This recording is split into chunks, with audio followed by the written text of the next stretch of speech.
So big warm welcome to everyone who's watching Shehnaz Soni on Every Journey Matters.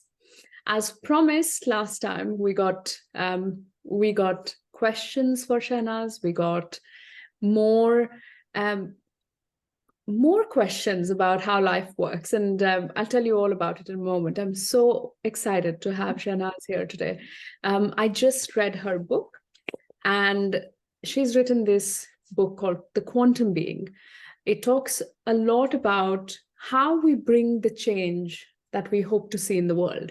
And I think to actually have practical steps into creating that change in our daily life, starting from the very basic, the fractal, and the very small beginnings. It could be, and she'll tell you about it.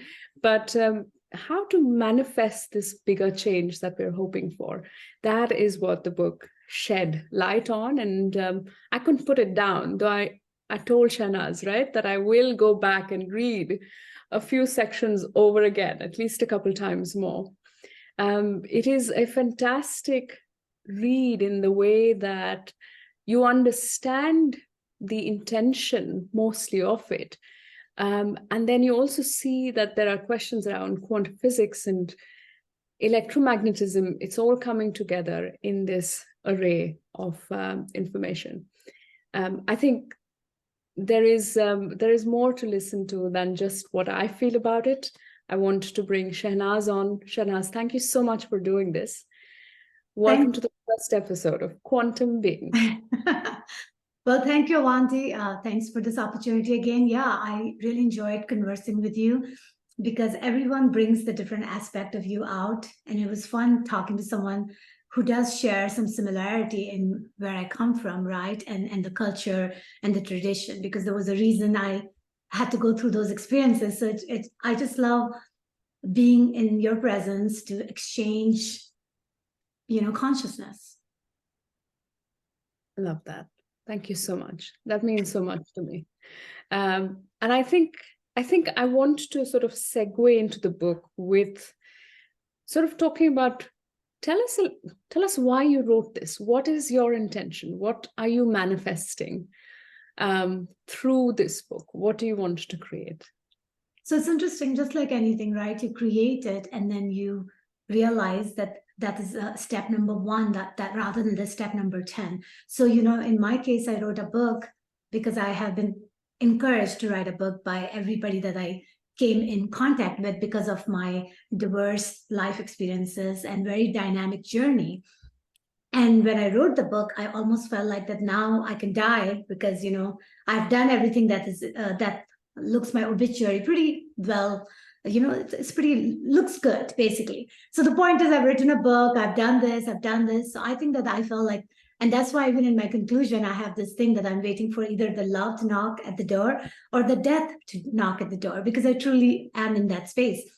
I just did not know that my book is going to affect people in such a deeper way. I actually am extremely happily experiencing that this year more than ever. And I have few people who came to me and said that your book is something that everybody needs to read, everybody needs to understand, and we need to create a training program.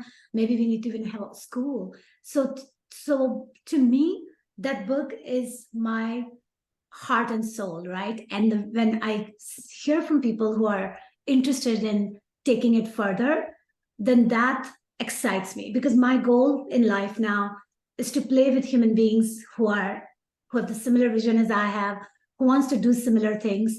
My main vision has always been that I would love everybody to live their highest potential. That's my vision in general. Now, how can I help them is why I wrote a book and shared how I did make the most out of my life. And it's a continuous work, right? So I'm going to continuously do it. And now I'm thinking that if it helps people, that we create a school, or we create a training program, we create a practical program that people can truly understand everything that's in the book so that they can embody it and then they can live it every day, then I am definitely ready to do that. And I'm looking for people to come, people who are listening here, to say that if that happens, would they be interested? Because I think the more people will be interested will help Because, our dreams are convergence of how we are affecting other people in our lives. And I want to affect the way it helps everyone to be more aligned with themselves and with the cosmos. Oh, that is powerful. I mean, let me just take that all in for a minute. When we say that we want people to reach their best potential, we want them to be aligned. Shehnaz, tell us why you think we're not aligned and why it is important to be aligned. What would look different if we all became? I think that when we are aligned, we would not be talking about all the disharmony in the world. We'll be talking about what we're creating in the world, right? So like when you really see that when people are working together, let's say in a smaller community, when people are working together and making something beautiful happen to help the community, let's say that, there's a village and then they need a good way to drink water, for example, and everybody's working together to make a system that gives everybody a water that is clean, that is good, that really helps them, because, you need the right fuel for your body, right? When you have that type of system in place and everybody coming together to do something that is positive, it just feels good and it multiplies, right? But when you go and you talk about things that you feel like you have no control over, you feel helpless, the world has too much negativity, that does not make you feel good. So my whole thing is that if everybody starts focusing on improving their own life and improving the lives of others who are right next to them, then we are going to multiply love. Right. And that is pretty much the essence of it, right? Is how do we multiply love? And it's going to show up because it's going to look different. It's going to look more like that you are no longer dialing into channels that are only sharing atrocities being done on human beings. Because right now, when you really look around, all the events that happened in 2023, the Ukraine event or Palestine and Jews event, all of those events are not showing a good attributes of humanity. They're showing the attributes of humanity that's very sad, that's very depressing, and that shows that it's not going in the place where we want it to go. Right. And I think the questions that we ask ourselves are also different. I mean, that is what we want to create. We want, I think I see from Conscious Together perspective, our tagline is redefine your impact. And the idea is similarly to ask the right questions which challenge status quo, but making sure that we are doing our best to reciprocate the energies around us in a way that can positively impact change. And it's fantastic. This overlap of values is, I think, what will keep us talking for a while now, Shehnaz. But thank you so much for sharing that. And I think I want to now sort of segue into the book, now finally stepping in. I feel like the best place to start talking about what I like the most is the flower of life concept, where I think, can you tell us a little bit about the flower of life and how it impacts us? The flower of life basically is a representation of a sacred geometry. It's a representation of how things come together in a beautiful pattern. It looks like a flower of life. So if you really think about it, like we are an exhibit of flower of life, right? Like Avanti, you look a certain way because that's how you got materialized into this existence with your soul as Avanti, right? Similarly, Shehnaz, right? So we kind of are exuding the flower of life based on how we show up in the world, right? Based on how you look, based on how you talk, based on how you think, based on what you do. So to me, if you think about it, that is what the embodiment that I want to teach people, because, everybody's wearing a flower of life locket and they will have flower of life stuff. And they're like, I know flower of life. I'm like, you know what? Flower of life is just a representation of how energy transforms into matter. That's what it is. And when you really understand that you can embody the flower of life by exuding the light within you, by doing the quantum dance, by showing up the best in the world. And I have given the recipe in the book, but I want to take people into a journey where they can see where they are and how can they go from there to be the quantum being, right? that is what I do every day, because I understand the concept, but I also am living in this dense reality, which also takes you back into your, habitual patterns. So how do we continuously work in a way that we can make the beautiful sacred geometry in the world by existing is going to show up as part of heaven on earth, because it's all the same, right? It's like if everybody does their part, then we're going to make the tapestry looking very beautiful. If everybody doesn't do the part, then that's where we are right now. So that's the main reason the alignment is going to show up in your life as like you're going to be smiling, you're going to be waking up and you're going to say like, my God, I just can't wait to start my day, right? And you're going to be talking to people who are all like have sparkle in their eyes when they see you, because it's meant to be. So that's the type of world that I want to live in, at least for myself. And I know that I can't do it alone because I'm among other human beings. So that's why I have to basically share the wisdom so we can all show up the best. Yeah, and light up, like you say. When you talk about aura and the electromagnetic field in the book, I think that is another powerful concept. I think to bring to effect what we believe, because how I understand the electromagnetic field is the fact that you create that alignment of electrons around you. I'm not a physics student. I'm not a strong physics student, but tell us, I mean, is that the best way to understand it? How would you reword it for me? So when you really understand that how, at the subatomic level, right, you are basically a vibrating electrons at the subatomic level, right? When you really decompose yourself based on the science, right? Based on, that's why CERN is trying to understand our origin by simulating what happened during the Big Bang, right? Because they're going to that extent to understand the God's particle, right? To understand the Higgs boson. All of those are actually to understand our existence and how we are connected with other human beings in this quantum field, right? So if you think about us at the subatomic level are a vibrating electron, and then when you know that a magnetic field gets created because of the because of the vibration of the electron. So this dance of electromagnetic field that we create within ourselves, with every object creates it to some extent, and then how that interplays in the quantum field theory, right? That dance is what creates the experience happen. That dance, when it gets multiplied at the level of 8 billion human population vibrating at the frequency, creating the events, the world events that we see, when you start seeing the cause and effect, then what it does, makes you see that small, tiny part of the ocean that creates the big ocean. Right.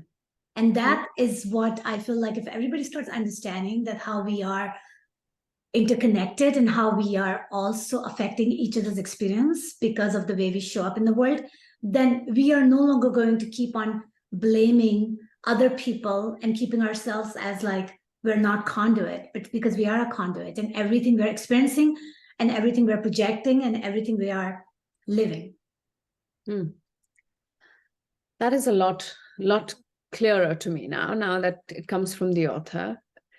What that leads me to think is when you say that our thoughts create our reality, right? From a neuroscience perspective, I think there is some clarity to it.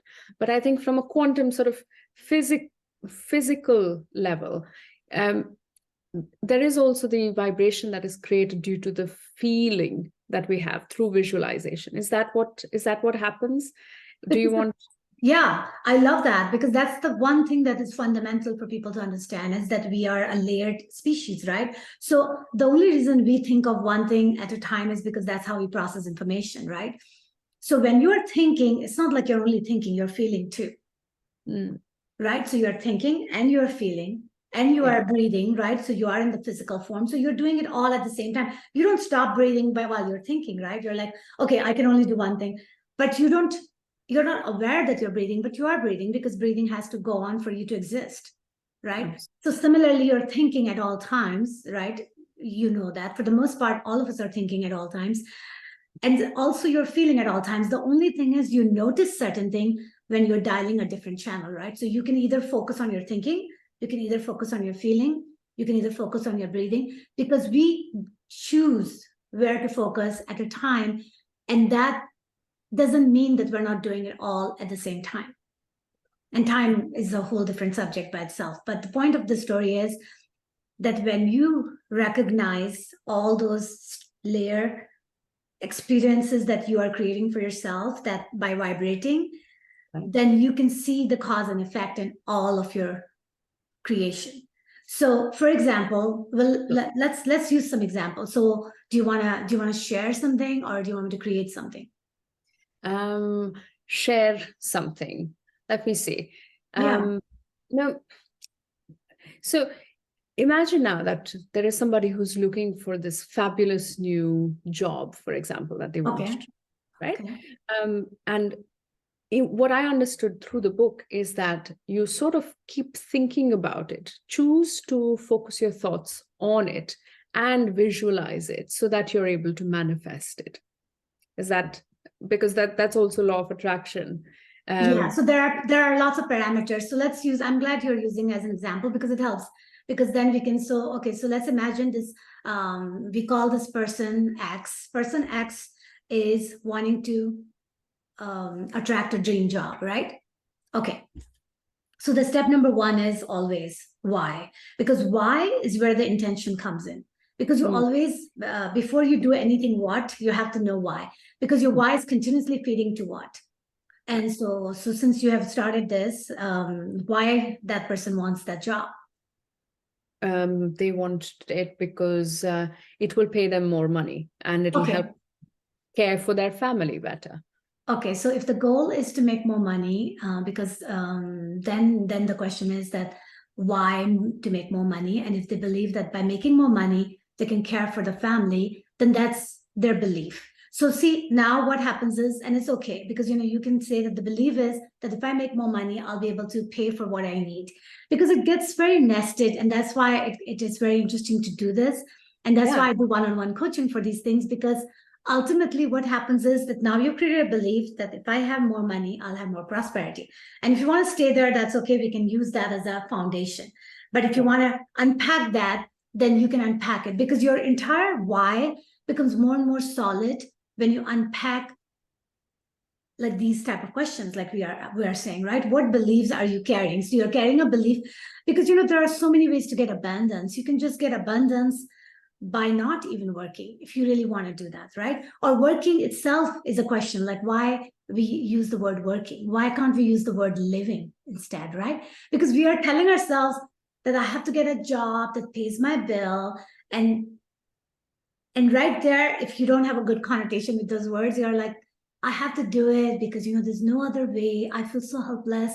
You know what I mean? You see, so how blues doesn't help either. Like, why does money? So that's why it has to be, exactly. That's why your entire what becomes, like, I actually ask so many questions that the what becomes questionable. But the thing is, you have to question the question. Because when you question the question, you go to the deeper part of yourself. Because at the end of the day, you need to really understand that whatever you want, why do you want it? And when you understand the why part, then you have to embody the why part, is what it is. So that's where your thinking and feeling and your living comes in, right? So if you want this incredible job, the job has to be kind of like, what exactly will that be? Like, what will you be doing? What is your passion? Because if it's aligned with your passion, then the prosperity comes. And that's the whole idea, is that the way you live and the way you work and the way you create prosperity, they are all the same. And when you start connecting the dots like that, then you're no longer going to say that I have a job so I can pay my bills, because it sounds like so linear. It doesn't sound exciting, right? And it doesn't spark joy, to use Mary. It doesn't spark joy either, because it seems like you're doing it just because you feel like you have no choice. So my whole thing is that so we have to come up with an example, like, okay, so like, let's use my example, right? I want the quantum being school, right? Okay, so that's my vision. Why do I want that? It's because I want everybody to understand that we have the power that we seek outside of us. Power we seek is the power within, right? I say that all the time. The power we seek is the power within. So in order for me to make people realize that they have all this incredible power, I'm more than happy to have a school where I can teach all these, because I'm living that life, right? So that's my why. And so now you understand my why, you understand what. Right. Now it's like, thinking and feeling, right, and embodying it. I am a walking quantum being, right? And I am talking to you about the quantum being. So that's how every day I take at least more than one action for me to have converge my dream with my reality, you see? So that's the thing. So whatever you want to do, if Right. so rather than saying a job, you should say that I want my day to be spent creating prosperity, and I would love to do this particular thing because it makes me feel so excited about it. And while I do that, other people are appreciating it, so they are more than happy to give me more money than I have ever made. You see how it sounds? Fantastic. And I think there is an authenticity, I think, where you are not being materialistic, but I think through connection, you are building that abundance. I think that's the focus, that's the intention, right? That's how you purify your intention. Exactly, because abundance will come from every direction. You don't want to just have one portal of abundance to come where it's coming through your job. Why can't you just say my prosperity comes from every single experiences? Yeah. I And attract prosperity in how I show up in the world. that's beautiful. Yeah. So that could be an affirmation while the person is working and creating that dream to be a reality.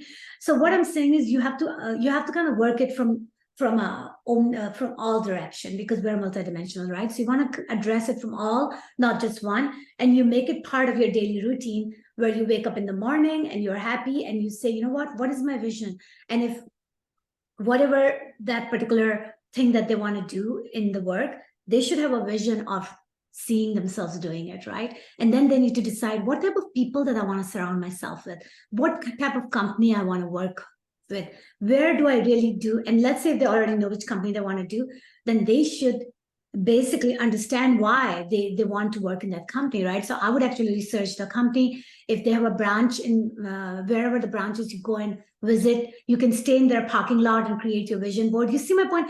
It's just like this is a very like I can talk all day long on manifestation because I understand the concepts, that how many ways you can address it, which is the reason we have to create a school to help people see that these are like, it's all within you. You're a walking manifestation. But when you avail all your faculty, your belief, your intention, your vision, your feeling, your thinking, your action, then you encompass what you seek. That is so beautiful. When we speak, I now think about the fact that when I was like 20 years old, I had come across a limousine in the city I was living. And I said, oh my God, that would be so beautiful to have a ride like this. Maybe on my 21st birthday, be outside of India and ride a limousine like this. And I had said this to myself and imagined it, without knowing what manifestation is. But on the 21st birthday, Shehnaz, you will not believe, I was in Belgium. I was being driven to work in a limousine, and I was in Brussels for 6 months. And I think that is the closest I've come to a manifestation, which is so pure and clear on intent. It is, I think, bringing the most divine quality of yourself, with resonance and belief that it will happen. I think that trust is also very critical.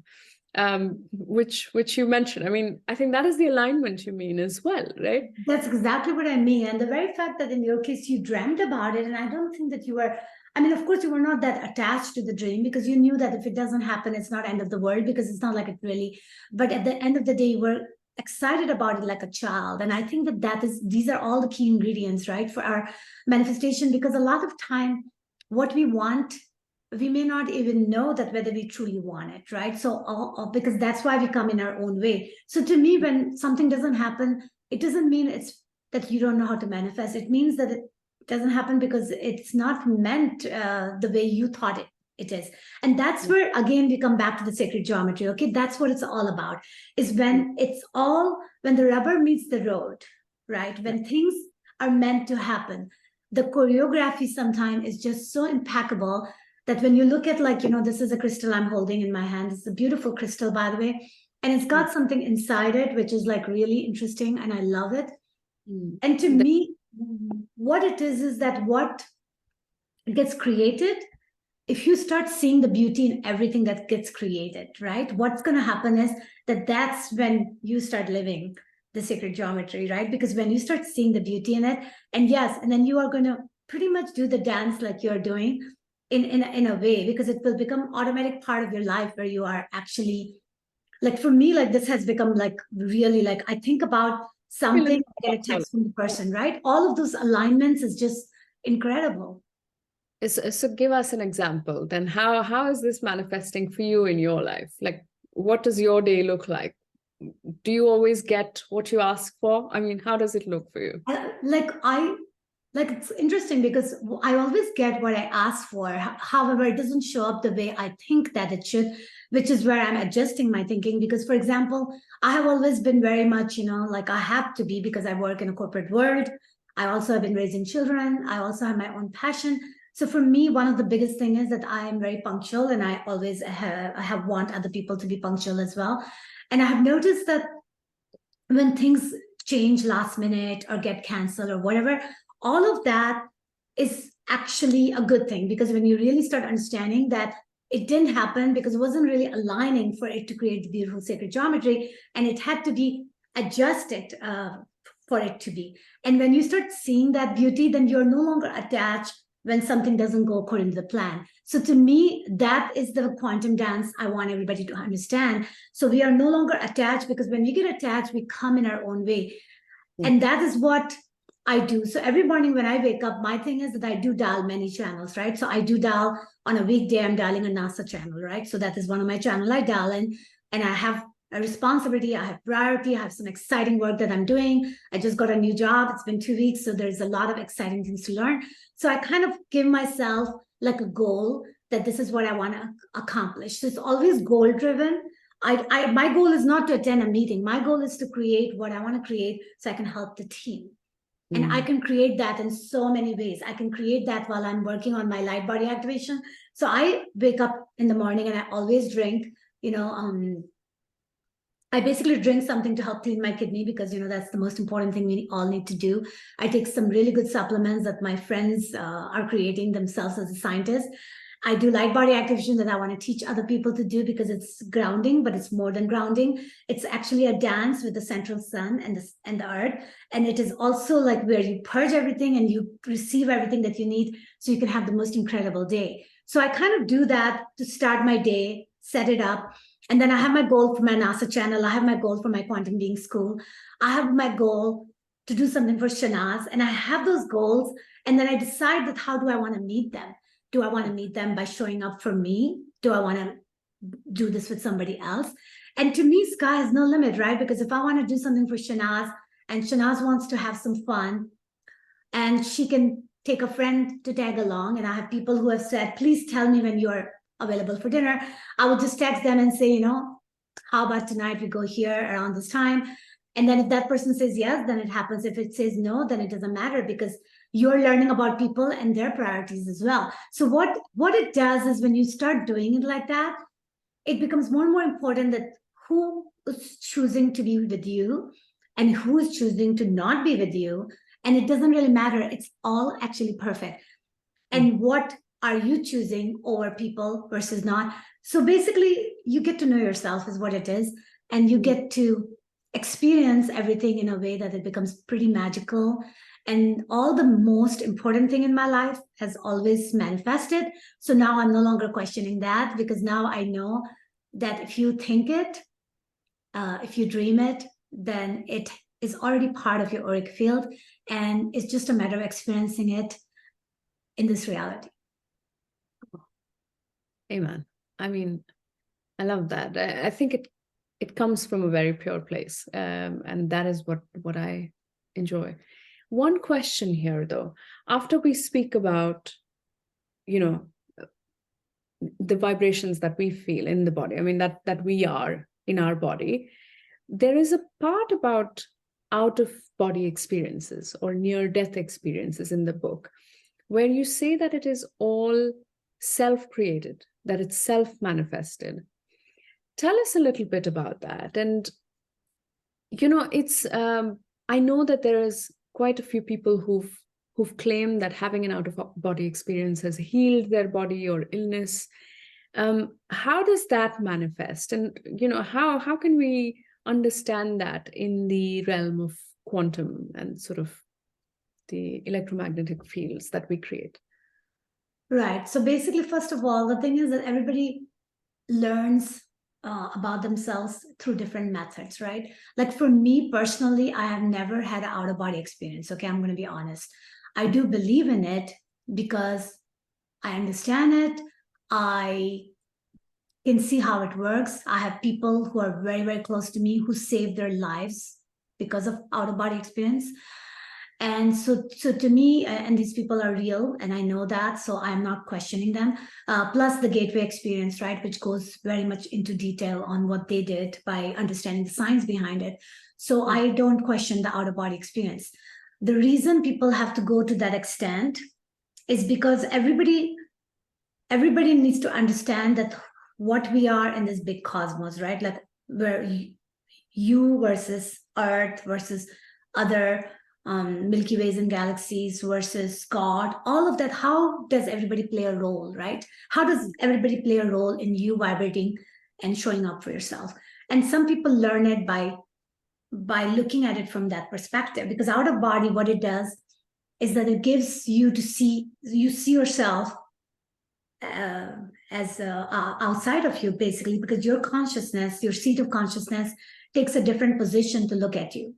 So if you have to see it that way, right? So it's almost like rather than you sitting where you are right now, where you look at yourself and you are inside this body, you are no longer in the body, but you're out of the body, and you're looking at yourself as somebody sitting, right? So if you have that experience, just imagine it makes you realize that, wow, like you are kind of in this big game called life, and you are kind of interplaying this role with everything around you. So it just gives you a broader perspective. And I think it helps you to see what I'm already sharing with you about the dance that we do in creating a reality, the dance we do with other people, and the choice that we give ourselves based on our beliefs. Because, all of that, when you start seeing it, you're going to actually say that, oh my God, if you really want to change anything about you, whether the clothes you're wearing or whether where you're sitting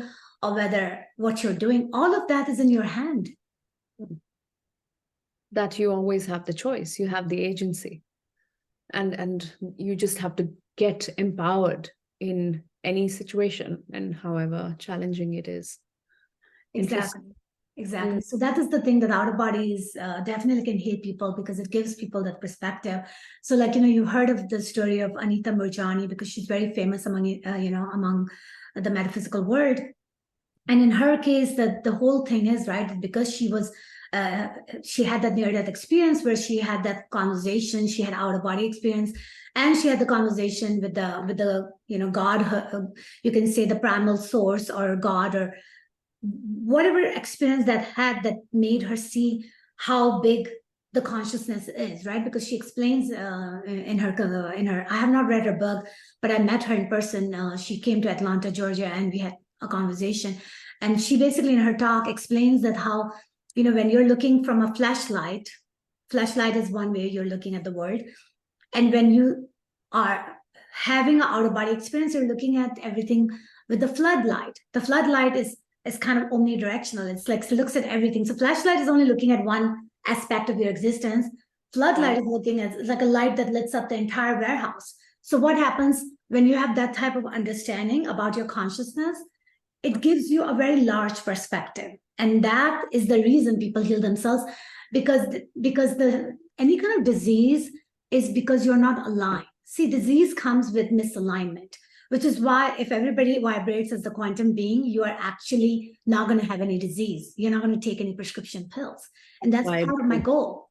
Yeah, Nobody exactly. should be taking any prescription pills on a regular basis, because that means you are saying that you are not able to retain your existence without, any help. Mm-hmm. And I think it's fascinating because when we talk about healing the body, which is a very physical concept, and then the out of body, like there is to me, I think I miss the connection between the two to my, So that was physical. one of my class, actually. It's all about human alchemy, and I'm going to have to start with that. And I have taught it one time in complimentary, and I can do it again, actually, if people are interested. Because the whole thing is that you are just, as I said, you're not, your physical is the way everything shows up as tip of the iceberg, but everything happens in the subconscious, which is the emotional and the mental and the spiritual.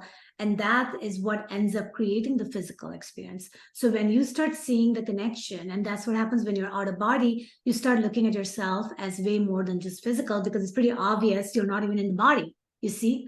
So when you're not in the body, you're no longer attached to you being you. You're attached to you in reference to everything else. Oh, that is going to be a class. I can be certain about that. I think the other thing that really brought me a very very humbling experience is this the I'm going to read that out. I think I wouldn't be the 6 phases, and I have now lost that page. The Essene Mirror. Yes. I found that such a powerful tool that people can use even before they go into your book, before they go into the course with you. The idea of just making it so simple to understand what choices you're making on an everyday. I think this is fantastic. It's page 107. 107. So let's look at that page. Yeah, because that is yeah, exactly. And you can actually, if you like to share, but I'll see if I can find that picture. Yeah. And of course, yeah, that picture right there, right? And I will also share, I can also add a picture of it. Yeah, add a picture there. That exactly is the reason everybody needs to show up as a quantum being, because if you really start looking at everybody that you're interacting with as a mirror to you, as a mirror of your subconscious to you, then you're no longer going to be operating like that you versus the universe. You're going to be more like you and the universe, because it's the same. And just imagine if everybody treats everybody as that their aspect of themselves. Like, if you have to do an inner child work, just work with your own children, right? I mean, basically, it's a representation of your inner child. Think about that. So then when you start looking at from an inclusive standpoint rather than exclusive, right? That is the thing that is creating this mess in the world. So yeah, Essene Mirror is all about processing all the mirrors through people. And it gives you your reality through your relationship with other people, right? Oh, definitely, because they are doing the dance with you, right? The fact that they're in your life. So that's why you create like and there's an exercise that I give in a book. And just imagine that, I don't know how many people really did the exercise. It's a very powerful exercise, but that's my goal, is that in the Quantum Being School, we will actually perform all those exercises in a way where everybody's together. And that becomes a very much like a very, very powerful class where you actually perform the exercise with other people and get an idea about how you process your mirror, you see, because when you start doing that, it makes it so much easier for you, especially for the mirror like mom and dad, right? Those are very powerful mirrors. The mirror like a lover, the lover that you love so much that sometimes you forget about yourself. That's a very powerful mirror, right? The mirror of people who really trigger you, like really press your button, and no matter how much you try, you always cry when they say mean things to you. Those are very powerful people, right? So when you start understanding, because these are all the people who are helping you understand you. Right. And you're seeing, yeah, exactly. Because you're in that quantum dance that you speak about. So there is one mirror where we say, which reflects the perfection in the moment. Now, if I were to use this question on its own, or like a coaching question, like you would, how would you typically apply it? Tell us a little bit about that. That perfection is shows up like a resonance, like a 0 point energy, right? So like, just think about if you are having a conversation with someone and you feel like you are so lost that you can't imagine where you are sitting. You can't imagine what you're thinking. You're lost in that moment with that person to the point where everything else disappears but the person. That is the moment of perfection, because now you have met the aspect of you that you are basically accepting it for all its attributes. You're not judging it at all. You're actually saying that, wow, this is the best version of me. And when you're in that presence, then you want to repeat that experience with for yourself, because that's how you're going to be aligned. It's a representation of alignment. Wow. And that, because it's also a representation of flow, isn't it? Because that 100%. is no resistance to being in the moment. And in the parlance, I think we look at it, it could be rock climbing, it could be a horse you're riding, or a conversation. But if you're completely in it, in an egoless state, which I think is very difficult to be in these days, because you're always thinking of materialistically, what can I get from this person? What can I give this person? So when we're always shadowed in these questions, we're not fully in the moment with that person. And this is such powerful questions to sort of keep us grounded in the interaction. I found this other question too. I mean, it reflects what we are losing in this moment. I think that is so powerful, that you have to leave a part of you behind, become egoless, or that's how I see it, to submit to that intervention or that transaction that you're in, that dance that you're in with the other person. Exactly, because at the end of the day, the thing is that everybody's reflecting a piece of you. And the thing is, you're only processing it through people because of the way your subconscious works. But if you find somebody that you just feel like, oh my God, you complete me, let's say, right? And there are times in romantic relationship that will be a perfect couple relationship, and we all are seeking that other half, right? That twin flame, or that person that completes us.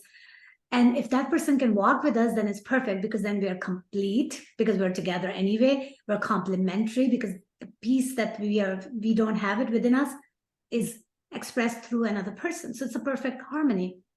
But when you meet that person and you're not able to walk together, then it feels like a loss to you, because you're like, my God, I wish you can just walk with me. Please walk with me. I love you so much, because you're a complete package for me, right? But you can't force anybody to walk with you. So that's what I'm expressing in that, what you're losing in the moment, because everybody needs to show up the best way. And if they show up in your life and they're also happy, that is perfect. But if they're showing up in your life and they're not happy, then that's not good for you, because that's what I'm saying. The quantum dance requires you to be not attached to the outcome in a way that we have been, right? So that's why when you feel that somebody is completing you and that person doesn't want to walk with you, then you should say that, you know what, at least thank you for showing me the part, my missing part, right? Because you show me my missing part. And even though I don't know how I'm going to find it other than having you in my life, but at the same point, now at least you tasted it. So when you taste something and you want it, then you make sure that you keep it in your auric field, regardless of whether that person wants to walk with you or not, because one day it will come in a form that's even more magnificent, because it will be wanting to be with you. You see? Oh. So it will come home. It will come home because it is part of you. So you haven't lost it, really. When you say, there's a lot of talks about how the soul becomes fragmented, and this is not something on Conscious Together. We've been very scientifically driven. We're very neuroscience, research-based. And so bringing spirituality into our podcast is something that I can do with confidence with a scientist. So here goes, and because there's a lot of soul awakening and soul alignment sort of content that you've written in the book. When we talk about the soul fragmenting, can you tell us what it could mean? I mean, you've made references to the Genesis, to the Kabbalion. So there is a lot of ancient sort of wisdom that you bring as well. So through your lens, please tell us a little bit more. I see soul fragmentation as more of a part of you that you have left behind, and not necessarily I mean, soul is kind of a physical essence, right? Because they've already proved it by weighing the soul, that it weighs some ounces, right? It shows up, it explains it in my book. But what I'm saying is that because, everything is connected with physical, emotional, mental, spiritual. Every single thing you have to look at it from a multi-layer standpoint. So when we see the soul is fragmented, is because you have left part of you in some other experiences that you never was able to kind of process it properly, like you were traumatized, for example. And when you do that, what happens is that part of you is kind of not liberated. That part of you is still trapped in that experience that was traumatizing. So generally, when people are helping you bring all your fragments together so that way you can be a whole, is to help you overcome anything that blocks you from moving forward as a full potential person. Because we create everything that we put in our subconscious, like our beliefs, right? They are all kind of stem from our experiences, right? So if you have a trauma, like if you had a trauma that caused you some negative experience while you were walking home at night, okay. I'm just using as an example. Okay. Now you have created this belief that walking at night is not safe, let's say. You've created the belief, and then you created a belief that darkness is bad, right? So what happened now? You had a negative experience. You created these beliefs as your foundation. Now, everything that you do from that point on is going to always, because your beliefs are being always checked, right? Because you are not going to do anything that compromises your beliefs. So what happens if you have a night class that will make you the best quantum being? You're going to not take it. Right. Because you have already decided.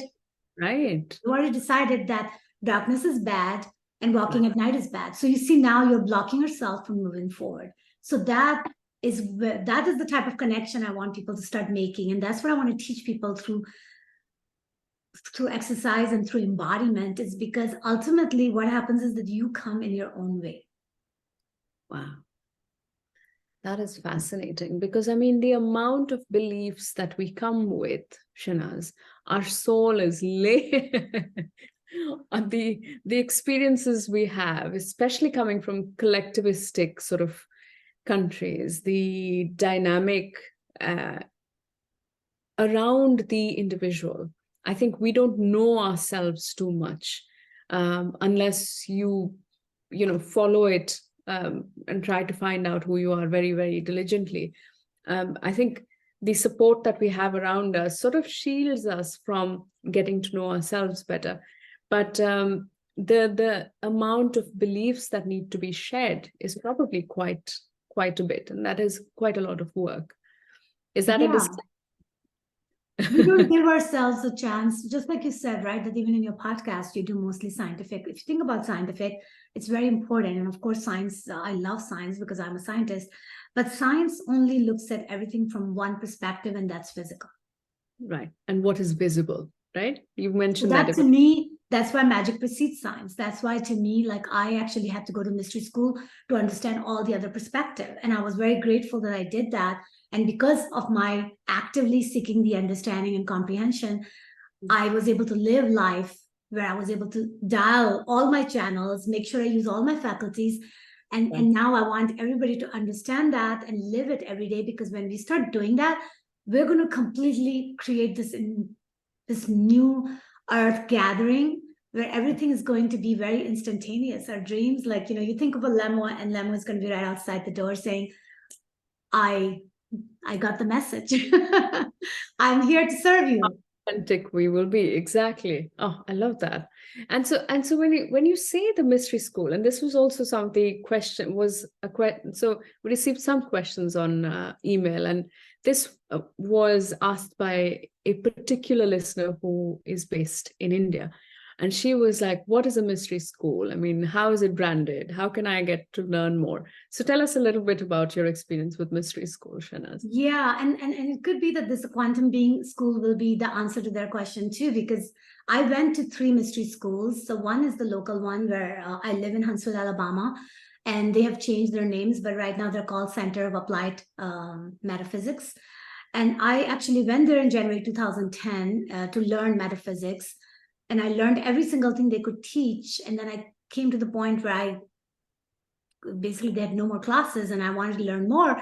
And I said, what else can I learn? And they said, the Kabbalah is what you need to learn. And I said, well, where can I find Kabbalah teacher? And the Kabbalah teacher was too old and she wasn't able to teach anymore. So I actually learned from her the Kabbalah, and I spent 6 months researching on my own. And then I created a class curriculum and I taught the class 10 years ago to all the priests and ministers and so forth. So basically I said, here's a Muslim teaching Christian a Jewish way.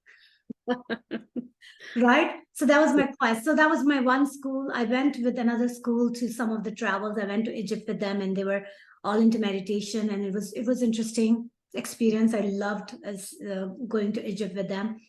However, it was brief experience. The other one was Modern Mystery School, which is very famous. And it's, I think it's kind of connected with Dalai Lama. And I was there for 1 year. And I did not continue that school, partly because I could have become a teacher under the school. And it would have given me a lot of options because that school is probably one of the most famous, powerful school in the whole world. However, I was not able to teach outside of the school if I would have gone with the school. And that is where I was not willing to sign my name away under the name of somebody else's. And because I actually, in the quantum being school, that is one of the motto of the school, is that nobody can take, like nobody can say that, like if you learn under the quantum being school, right? Avanti, let's say you become a certified the quantum being teacher, because I'm going to have a certification program. Once you're certified, now it doesn't mean that you can only work in my school and teach. If you want to go and open a school, Avanti school, let's say, and you want to teach everything you learn from me, I'll be like, more power to you, because I want everything that I'm teaching to multiply. And whether you teach in my school, or whether you stay in touch with me, or whether you do your own thing, it truly does not matter to me. Right. And that was the difference between the Modern Mystery School, is that I wasn't able to do that. Like I couldn't do whatever the hell I wanted. And anytime when anybody puts you in any kind of condition, to me, they are blocking your full potential, because I'm all about full potential. So how can I say that your full potential means that you need to walk with me? That to me sounds like very limiting potential. And you that's can't what they were doing. To fit into someone else. Anytime when you're trying to put a golden bird like us in a cage, then that's not going to be a good.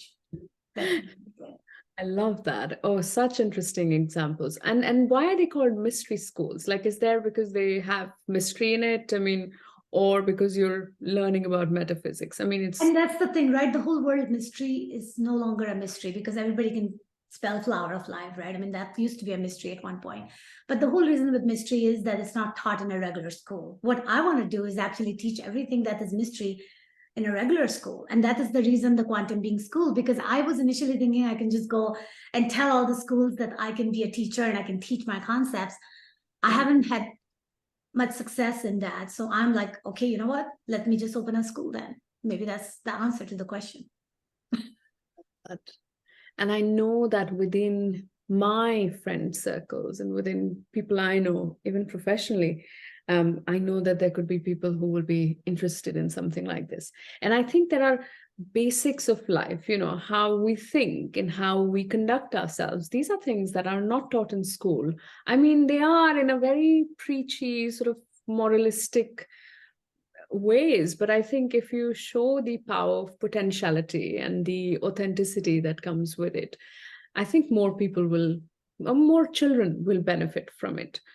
So absolutely. Oh my God, yes, because children are in that space where they have so much to create, because and that's why, to me, if they understand the law of creation, the law of causality, the cause, the Newton third law of motion that is in work in every aspect of our existence, then at least they can take responsibility for what are they feeding into, because whatever you're feeding into is what's coming back to you. So my goal is for people to become very aware of that by living everyday life, is that, do you really want to do this? Keep asking that question to yourself. And if you can do that, you are vibrating as a quantum being. I mean, that's what it boils down to. Do you really want to do this? Does it really align with you? Is it really feeding your soul? Is it really making you excited about living? Wow.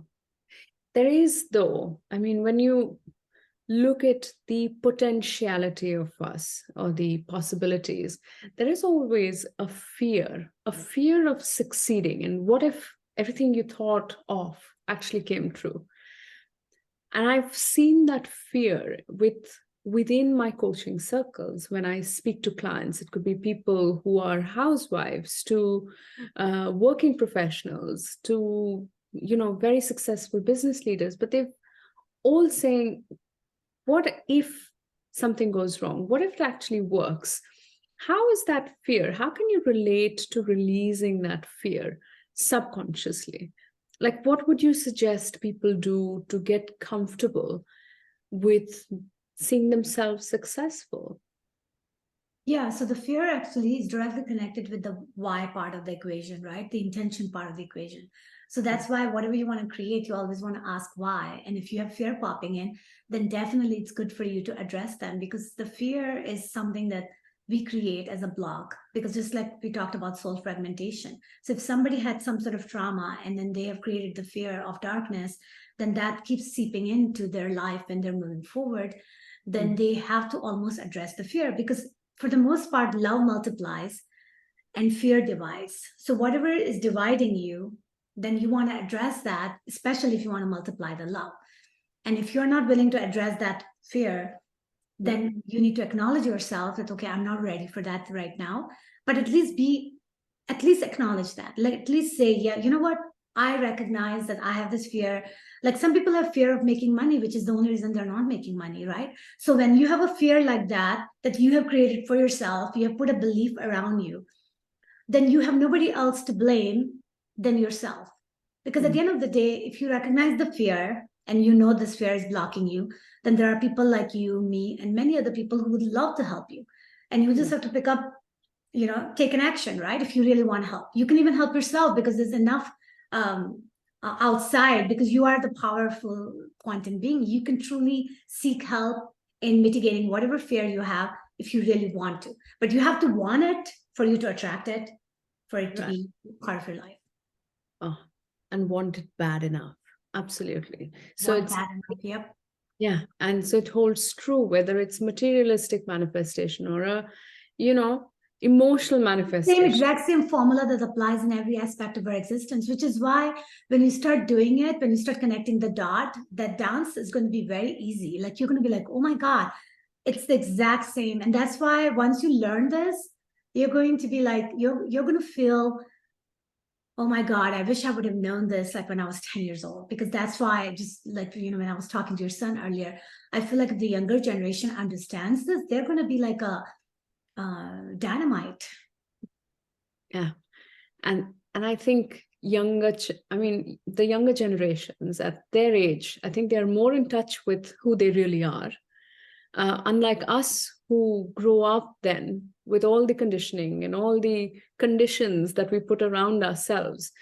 So I enjoy speaking to younger people too. I agree, especially who have, very curious ideas. I completely agree.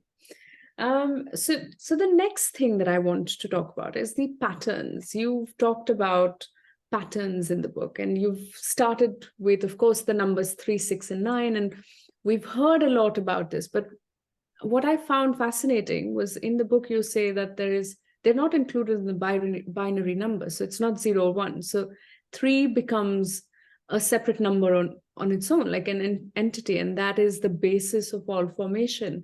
So tell us a little bit, Shehnaz, why are these numbers so special, and how these patterns showing up in our lives? And yeah, take us. So that's a whole different course by itself, but I'll give a little bit to scratch the surface. So 369 is a Tesla code, because Tesla was the one who was able to connect the dot with the pattern using vortex math.